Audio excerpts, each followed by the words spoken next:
Hey friends, if you encounter this issue where Task Scheduler service is not available on Windows, then please watch this video. I will guide you through the procedure.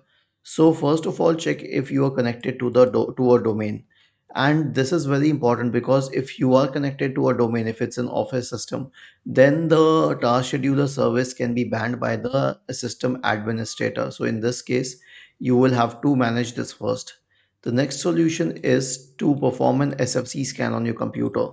Search for command prompt in the Windows search bar and click on Run as Administrator in the right pane.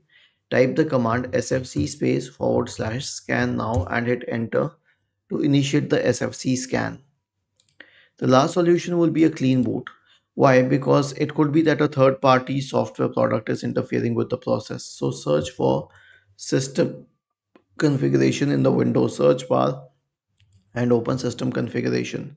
Go to the services tab, check the box associated with hide all Microsoft services. If any of the services check, click on disable all, apply, OK, and then restart your computer. Was this helpful? If yes, then please subscribe to the channel. If not, then let us know in the comment section of the video on how we could help you further. Thank you for watching this video and have a nice day.